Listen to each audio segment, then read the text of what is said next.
कहानी शुरू होती है एक जंगल को दिखाते हुए। एक आदमी पागलों की तरह इस जंगल से निकलने की कोशिश में था। जंगल इतना घना था कि यहाँ से बाहर जाने का कोई रास्ता नहीं नजर आ रहा था। ये इंसान सूरज को देखते हुए आगे बढ़ा था, लेकिन अब सूरज भी ढल चुका था। लेकिन उसने भागना नहीं छोड़ा। भागते भागते एक पॉइंट आया जहाँ एक फेरी के स्केलेटन पे उसे लिखा मिला पॉइंट ऑफ नो रिटर्न, यानी यहाँ से कोई वापस नहीं जा सकता। इस बोर्ड को देखकर परेशानी उसके चेहरे पे साफ जाहिर थी। अंधेरा गहरा हो जाता है और एकदम से सारे परिंदे उड़कर यहाँ से चले जाते हैं। छुपने की कोई जगह भी नहीं थी।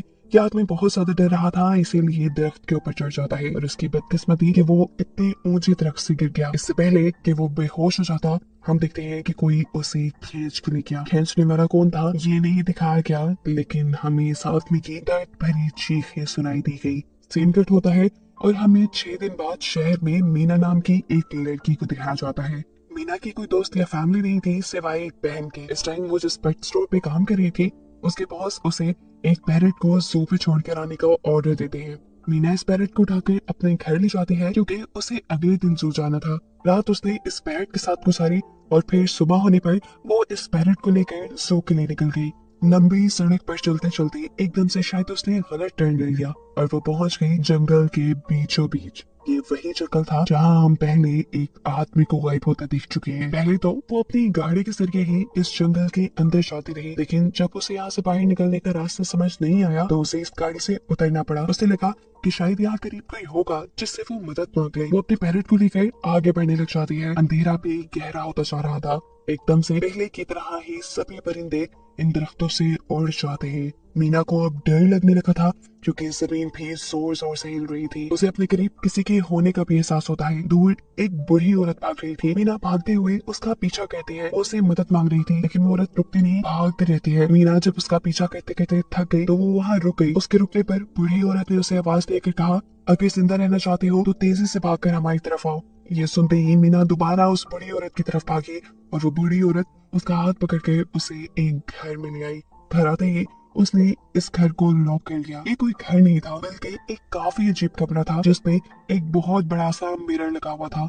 इस बूढ़ी औरत के साथ यहाँ 2 और लोग भी थे। मीना घबरा कर इन लोगों से पूछती है ये कौन सी जगह है। ये लोग कोई जवाब नहीं देते और उसे मिरर के सामने खड़े होने को कहते हैं क्योंकि कोई उन्हें देखने आने वाला था। मीना पूछती है आखिर कौन देखने आ रहा है, तो वो बूढ़ी औरत मेडेलाइन जवाब देती है हमें वॉचर्स देखने आ रही है। एकदम से यहाँ अजीबोगरीब आवाजें भी गूंजने लगी। इस बूढ़ी औरत ने बताया कि वॉचर्स तुम्हारे आने से खुश है, वो यहाँ तालियां बजा रहे हैं तुम्हारे लिए। मीना बुरी तरह कंफ्यूज थी। मेडेलाइन जिन्हें वॉचर्स कह रही थी उन्हें ना तो अभी तक मूवी में दिखाया गया और ना ही मीना या किसी और ने उन्हें देखा था। ये रात गुजर जाती है।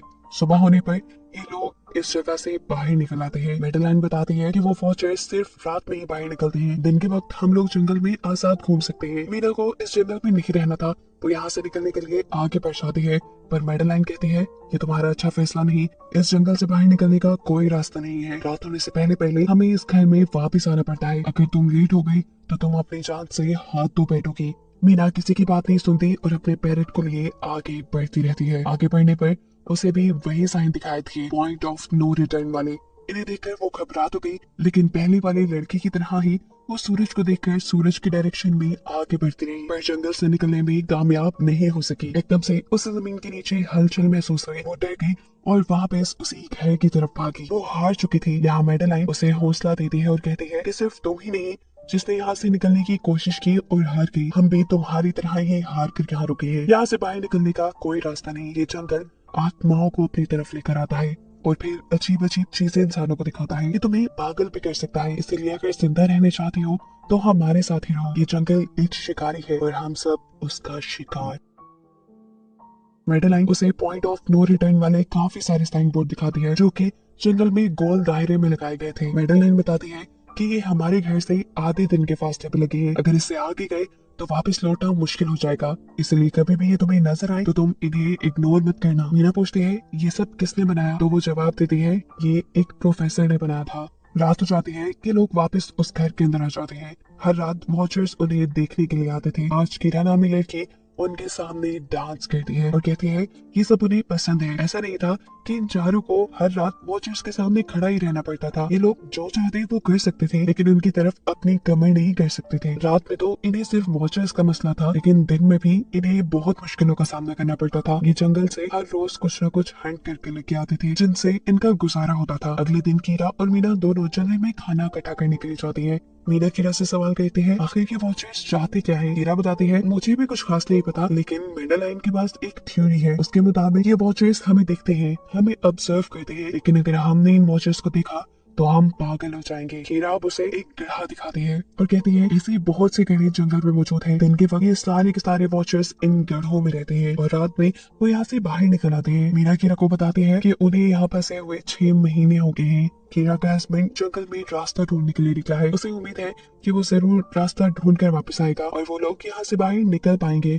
हमें मालूम होता है ये असल में कीरा का हस्बैंड वही आदमी था जिसे हमने मूवी के स्टार्ट में देखा, जिसे कोई यहाँ से ले गया। अपने घर के करीब वापस आने पर मेडलाइन मीना को 3 रूल समझाती है यहाँ पर जिंदा रहने के। सबसे पहला कि वो रात के वक्त अपना घर का दरवाजा नहीं खोलेगी। दूसरा कि रात में वो आईने की तरफ अपनी कमर नहीं करेगी। और तीसरा ये कि दिन के वक्त वो उन गड्ढों के पास नहीं जाएगी और जितना हो सके रोशनी में रहेगी। अब इस रात मीना उन वॉचर्स के बारे में जानना चाहती थी, इसलिए वो मिरर के साथ कान लगाकर आवाजें सुनने की कोशिश करती है। जब उसे कुछ सुनाई नहीं देता तो वो मिरर की तरफ अपनी कमर कर लेती है और ऐसा करने पर उन वॉचर्स को गुस्सा आ चुका था। वो लोग जोर जोर से उस मिरर को मारने लग जाते हैं, यहाँ तक कि मिरर के अंदर क्रैक भी आ जाता है। शोर से मेडलाइन भी उठ जाती है और वो मीना को मिरर की तरफ खड़े रहने को कहती है। ऐसा करने पे उनका गुस्सा ठंडा हो सकता था। खैर ये रात बिखर जाती है और अगले दिन मीना डेनियल के साथ शिकार पर निकलती है। मीना क्योंकि अपने अच्छे दिन यहाँ जाया नहीं करना चाहती थी, इसलिए वो यहाँ से निकलने की तैयारी कर रही थी। वो डेनियल से पूछती है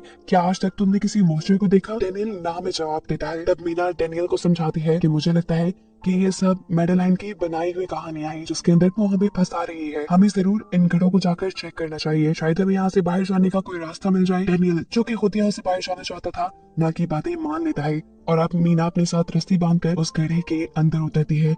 रस्सी का दूसरा सिरा डेनियल ने पकड़ा हुआ था कि अगर मीना को कुछ भी हो वो जल्दी से मीना को बाहर की तरफ खींच ले। मीना नीचे गड्ढे में पहुंच जाती है जहां उसे बहुत सारे इंसानों का सामान मिलता है। मीना इस सामान को इकट्ठा कर लेती है। जरूर वो जंगल में फंसे हुए इंसानों का ही सामान होगा। रस्ते के सहारे मीना और डेनियल उस सामान को बाहर ले आते हैं और इससे पहले कि मीना उस गड्ढे से बाहर निकलती उसे गड्ढे के अंदर किसी की उंगलियां दिखाई देती हैं। वो ठीक से तो नहीं देख पाई कि ये क्या चीज थी, लेकिन वो डर गई। ये लोग उस सारे सामान को लेकर अपने सेफ हाउस में आ गए जहाँ मेडलाइन ने उससे पूछा ये सामान तुम्हें कहाँ से मिला। ये लोग झूठ बोल देते हैं कि ये सामान उन्हें जंगल से मिला है। मेडलाइन को इस जंगल में रहते हुए बहुत अरसा गुजर चुका था। वो जानती थी कि ऐसा सामान उसे जंगल से नहीं बल्कि गड्ढे से मिला होगा। वो मीना से पूछती रह जाती है बताओ तुमने गड्ढे के अंदर क्या देखा, लेकिन मीना उसे कुछ नहीं बताती। अब इन लोगों को गड्ढे से कैमरा भी मिला था। इस कैमरा को सीसीटीवी कैमरा बनाकर डेनियल और मीना इस घर के बाहर लगा देते हैं ताकि ये लोग भी वॉचर्स को देख पाए। मेडलाइन उनको समझाती रह जाती है ये तुम गलत कर रही हो, लेकिन ये दोनों उसकी एक नहीं सुनते। आज ये लोग वॉचर्स के इंतजार में बैठे थे ताकि इन्हें वो देख पाए। अभी तक वॉचर्स नहीं आए थे, लेकिन आज इनके साथ कुछ अजीब होता है। उनका दरवाजा खटखटाया जाता है। ये लोग कैमरे से देखते हैं तो वहाँ उन्हें इंसानी टांगे दिखाई दे रही थी। बाहर जो कोई भी था वो कीरा के हस्बैंड की आवाज में बात कर रहा था। कीरा को लगा कि जरूर उसका हस्बैंड यहाँ से बाहर निकलने का रास्ता ढूंढ आया है। वो जल्दी से उठकर के दरवाजा खोलने के लिए जाती है, लेकिन मेडलाइन उसे रोक देती है और कहती है तुम ये दरवाजा नहीं खोल सकती। मैं जानती हूँ भाई तुम्हारे हस्बैंड नहीं है। कीरा को मेडलाइन की बातों पे यकीन नहीं था, इसलिए मेडलाइन कहती है तुम इसका इम्तिहान ले लो। तुम मुझसे कोई ऐसी बात पूछो जिसके बारे में सिर्फ तुम या तुम्हारा हस्बैंड जानता हो। कीरा बाहर खड़े हुए इंसान से एक किताब के बारे में सवाल करती है जिसके बारे में उसे पता होना चाहिए था, लेकिन जब बाहर खड़ा हुआ इंसान कोई जवाब नहीं देता तो ये समझ जाते हैं कि ये वॉचर ही है। ये जब दरवाजा नहीं खोलते तो वॉचर इनके बाहर लगाए हुए कैमरा को तोड़ देता है। सभी वॉचर अब गुस्से में आ चुके थे। वो इनके घर के बाहर लगा हुआ शीशा भी तोड़ने वाले थे, लेकिन ये सब लोग शीशे के सामने खड़े हो जाते हैं। उनके ऐसा करने पर वॉचर्स ने शीशा तोड़ना बंद कर दिया और वो इनको मारने नहीं आए। रात इनके साथ ये काफी सारी गलत चीजें हो गई थी, इसीलिए डेनियल और मीना ने डिसाइड किया कि वो मेडलाइन को सच बता देंगे कि वो गड्ढे में गए थे। और इस बात से वो बहुत ज्यादा गुस्सा हो जाती है कि उन्होंने एक रूल तोड़ दिया था। मेडलाइन उस गड्ढे से लाया हुआ सारा सामान उठाकर वापस उसी गड्ढे में फेंक देती है और अब ना चाहते हुए मीना भी यही रहने वाली थी। वक्त गुजरता गया, मौसम भी बदल गया सर्दी आ गई थी, लेकिन अभी तक ये लोग यहीं फंसे थे। मीना हर रोज यहाँ से बाहर निकलने वाले रास्ते की तलाश में जाती थी, लेकिन उसे कोई रास्ता नहीं मिलता था। उसने एक नक्शा भी बनाया था। उसे यकीन था कि कभी तो वो ये नक्शा पूरा कर ही लेगी। सर्दियों की वजह से इन्हें खाना भी ठीक से नहीं मिल रहा था, और खाना ना मिलने की वजह से इनकी दिमागी हालत खराब होती जा रही थी। और इसी सब में मेडेलिन और डेनियल का झगड़ा हो जाता है। उसे में वो मेडेलिन के साथ साथ मीना को भी बाहर छोड़ के कीरा को सेफ हाउस में ले जाकर लॉक कर देता है। अंधेरा भी होने वाला था। मेडेलिन और मीना बहुत दरवाजा खटखटाती है। डेनियल की मिन्नतें करती है कि प्लीज ये दरवाजा खोल दो, लेकिन वो दरवाजा नहीं खुलता। फिर अंधेरा भी हो गया और मजबूरन इन्हें अपनी जान बचाने के लिए एक घने दरख्त के नीचे खड़ा होना पड़ा। अब तो इन्हें वॉचर्स के आने की आहटें भी सुनाई दे रही थी। इस टाइम मीना और मेडेलिन के साथ हम ऑडियंस को भी इन वॉचर्स की एक झलक दिखाई जाती है। ये लोग लंबे लंबे, पतले और खतरनाक थे। अपने घरों से निकलकर ये सब इंसानों को देखने के लिए इस सेफ रूम तक पहुंचते हैं। और जब ये लोग देखते हैं कि मीना और मेडेलिन वहां नहीं है, तो उनको खाने के लिए ये लोग जंगल में उन्हें ढूंढने लग जाते हैं। और इन क्रिएचर्स के दूर जाते ही मीना और मेडेलिन को मौका मिल जाता है दोबारा अपने सेफ हाउस तक आने का। इस मर्तबा वो जोर जोर से दरवाजा खटखटाते हैं और आखिर डेनियल उनके लिए दरवाजा खोल ही देता है। ये लोग घबराए हुए थे क्योंकि इन लोगों ने अब वो क्रिएचर देख ली थी। मेडेलिन इन सबसे आकर कहती है कि मैंने तुमसे झूठ बोला था कि मैं यहाँ पे फंस गई। असल में मैं इन्हीं क्रिएचर्स की तलाश में यहाँ आई थी, क्योंकि मैंने किताबों में पढ़ रखा था कि ये सारे क्रिएचर्स परियां हैं, फेरीज हैं। लेकिन यहाँ आकर मैंने जब इन्हें देखा तो मुझे पता चला कि ये तो मॉन्स्टर यानी राक्षस हैं, और साथ ही साथ काफी अक्लमंद भी। ये लोग भेस बदल सकते हैं। मैंने जिसको देखा था उसने बिल्कुल मेरे जैसा ही अपना रूप बना लिया था, बस उसके बाल थोड़े बिखरे हुए और आंखों के नीचे गड़े थे। मैंने उनकी इन हरकतों से अंदाजा लगाया कि वो हम जैसा बनने के लिए हर रोज कुछ सीखते हैं, इसीलिए ये हर रोज आकर हमें ऑब्जर्व करते हैं और जो जो काम हम करते हैं वैसे ही काम ये लोग करने लग जाते हैं। इनकी इन्हीं बातों की तरह दोबारा दरवाजे पे खटखटाहट होती है। ये क्रिएचर्स अब इन्हीं की तरह बोल रही थी। वो अंदर आना चाहते थे, लेकिन ये दरवाजा नहीं खोल सकते थे। अगर ये दरवाजा ना भी खोलते फिर भी क्या हो जाता। उन क्रिएचर्स में इतनी ताकत थी कि वो इस लोहे के दरवाजे को तोड़ के अंदर आ जाए। इन लोगों को कहीं छुपना था। सभी को कुछ समय से ही आ रही थी, पर अचानक डेनियल की नजर फर्श पे पड़ती है। यहाँ फर्श थोड़ा ऊपर नीचे था। वो जैसे ही कारपेट उठाकर दिख रहा है तो नीचे एक बंकर था। ये लोग बिना वक्त जाए किए उस बंकर का दरवाजा खोल के उसके अंदर चले जाते हैं और फिर बंकर बंद कर लेते हैं। ये लोग इस चीज से हैरान थे कि ये बंकर इतने अरसे से यहाँ था और इन लोगों को पता भी नहीं चला। इस बंकर के नीचे बहुत फैसिलिटीज थी, हजारों दिन का खाना, बहुत सारी टीवी, टेक्नोलॉजी और भी बहुत सा जरूरत का सामान रखा था। मीना जानना चाहती थी कि आखिर ये जगह किसने बनाई, इसीलिए वो इस कंप्यूटर को ऑन कर लेती है। इस कंप्यूटर में इंटरनेट तो नहीं था, लेकिन बहुत सा डाटा सेव था, जिसे खोलने पर इन्हें पता चलता है कि ये सारी जगह डॉक्टर मार्टिन ने बनाई थी। ये असल में प्रोफेसर को इन क्रिएचर्स के बारे में पता था। वो इन क्रिएचर्स पर रिसर्च करना चाहता था, इसलिए उसने ये बंकर बनाया था। वो इस बंकर में रहता था। पैसों का लालच देकर वो दूसरे इंसानों को यहाँ लेकर आता था और रात के वक्त उन्हें ऊपर रूम्स में छोड़कर वो इस बंकर में आकर छुप जाता था और वो मॉन्स्टर फिर उन इंसानों को खा जाया करते थे। अपनी सारी रिसर्च के दौरान डॉक्टर मार्टिन बताते हैं कि ये क्रिएचर कोई मॉन्स्टर नहीं बल्कि असल में फेरीज थी, जो पहले इंसानों के साथ रहती थी, लेकिन फिर इंसानों ने इन्हें धोखा दिया।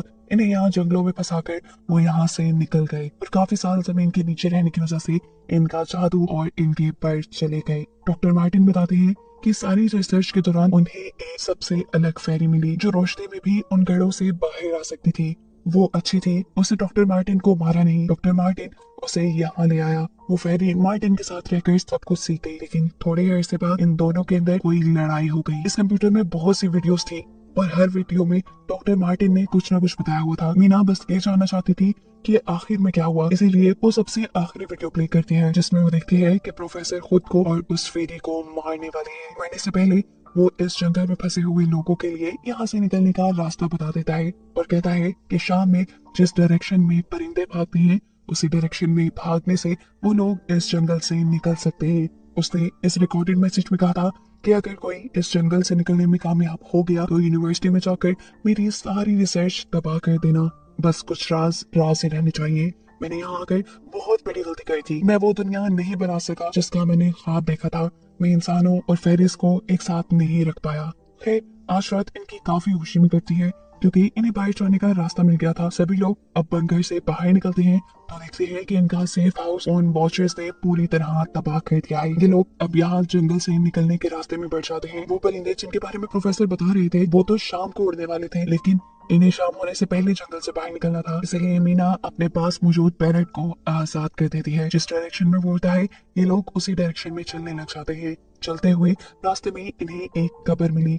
मेडेलाइन इस कब्र को देखकर बताती है कि एक वक्त था जब ये लोग इंसानों के साथ रहते थे, लेकिन इंसानों ने इनके साथ बहुत बुरा किया, धोखा किया और इन्हें यहाँ जंगलों में छोड़कर वो चले गए। और क्योंकि इन फेरिस ने अपने पैर और अपनी चादर को खो दिया, इसलिए अब कभी वो इस जंगल से बाहर भी नहीं जा सकते। चलते हुए ये लोग एक नदी के पास पहुंच गए। फाइनली इस नदी के जरिए ये लोग इस जंगल से निकल सकते थे। शाम भी हो चुकी थी।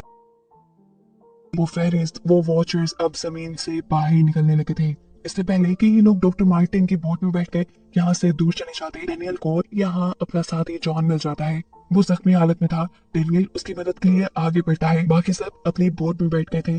इससे पहले कि डेनियल वापस आता, ये लोग देखते हैं कि डेनियल जिसकी मदद करने गया वो कोई इंसान नहीं बल्कि रूप बदलने वाली फेरी थी, जिसने अब उनकी आंखों के सामने डेनियल का रूप ले लिया था। ये सब लोग डेनियल के लिए कुछ नहीं कर पाते।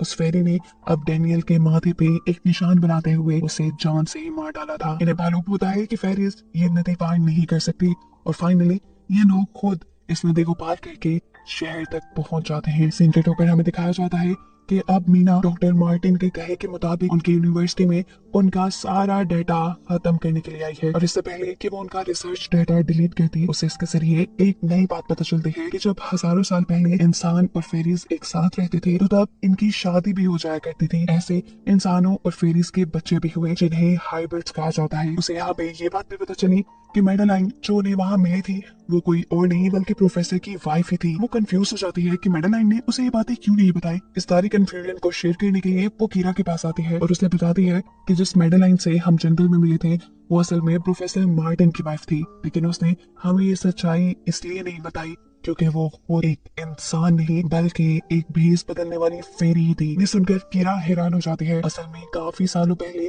प्रोफेसर की वाइफ मेडेलिन लंग्स कैंसर की वजह से मर गई थी। प्रोफेसर उनसे बहुत प्यार करते थे, वो उनके साथ ही रहना चाहते थे।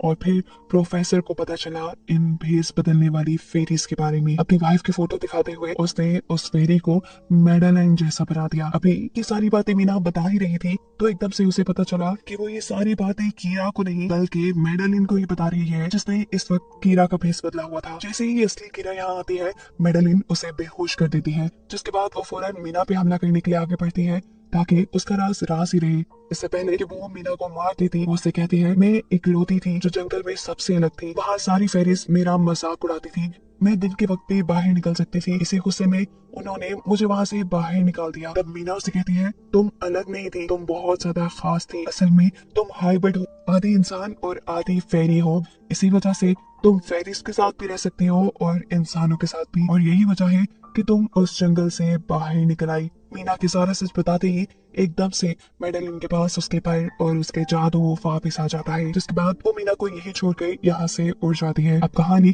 कुछ हफ्तों बाद के दिखाई जाती है जहाँ मीना अब अपनी बहन के पास गई है। जंगल और फेरी वाले सारे वाक्य के बाद वो काफी डर गई थी और अब वो अपनी बहन के साथ ही रहना चाहती थी। उसने अपनी बहन को बताया कि मुझे लगता है कि वो फेरी अभी भी मेरा पीछा करती है। तब मीना की बहन उससे कहती है तुम डरो नहीं, कुछ नहीं होगा। और कहानी के आखिरी सीन में हमें एक बच्ची को दिखाया जाता है जो कि इस वक्त भी मीना के घर के नीचे ही थी। ये कोई और नहीं बल्कि वो फेरी मेडेलाइन ही है जो इनकी दुनिया में इस बच्ची के रूप में रह रही है। और इसी को दिखाते हुए ये कहानी यहाँ खत्म हो जाती है।